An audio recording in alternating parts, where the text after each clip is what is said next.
Hello guys, good morning, welcome back to my new vlog. જય માતાજી બધાને. I hope કે તમે બધા મજામાં છો.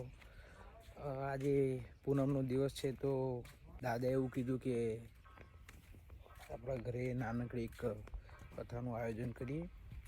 થોડી વારમાં આપણે નીકળીશું ગામમાં.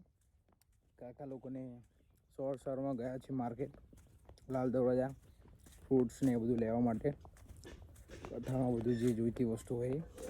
રહી વાત કેળાના પાનની, તે તો બાજુમાં છે ખેતર, ત્યાં મળી જશે.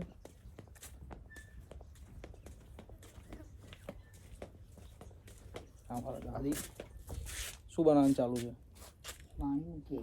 હા, પાણી મૂકીએ. પાણી મૂકો નાવા. અને આજે શું છે? આજે કથા. કથા? તો તમારે ચા આવવાનું ભાઈ? 4 વાગે. 4 વાગે?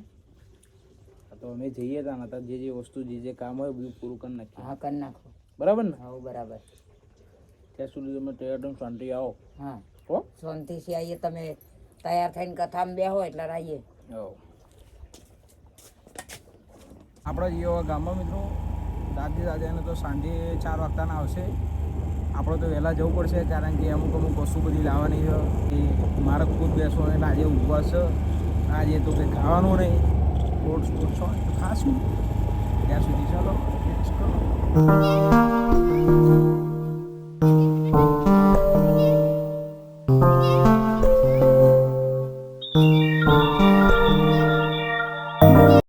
આપણે આવી ગયા આપણા ઘરે. બધી પાર્ટી શું કરે જોઈએ.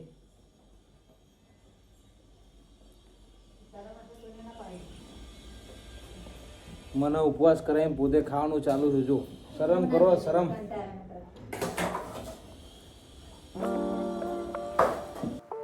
ત્યારબાદ મિત્રો હું અને કાકા અમારા ગામમાં જે ઘર છે એના બાજુમાં જે ખેતર છે, તો ત્યાં કેળાના પાનનું આખું મોટું ઝાડ છે. તો ત્યાં હું અને કાકા બે કેળાના પાન લઈ આવ્યા, 4 જેવા. 4 જ જરૂર પડે આમ તો.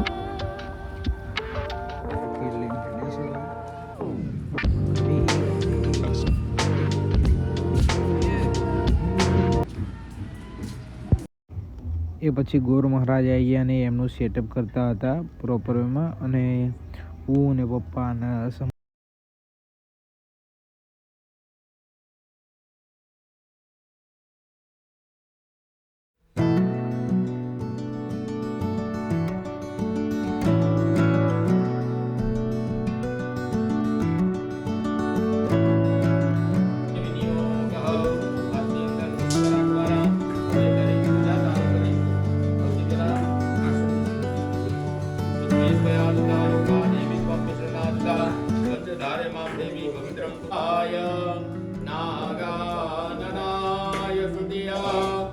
विभूषिताय गौरी सुताय गणना नमो नमस्ते गं गणपतये नमः ध्यायामि चिन्तयामि अयवदय पुष्पं समर्पयामि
सत्यनारायण की कथा गाइस बस सीधा लेने आए देखो इधर देखो हैं पसंद है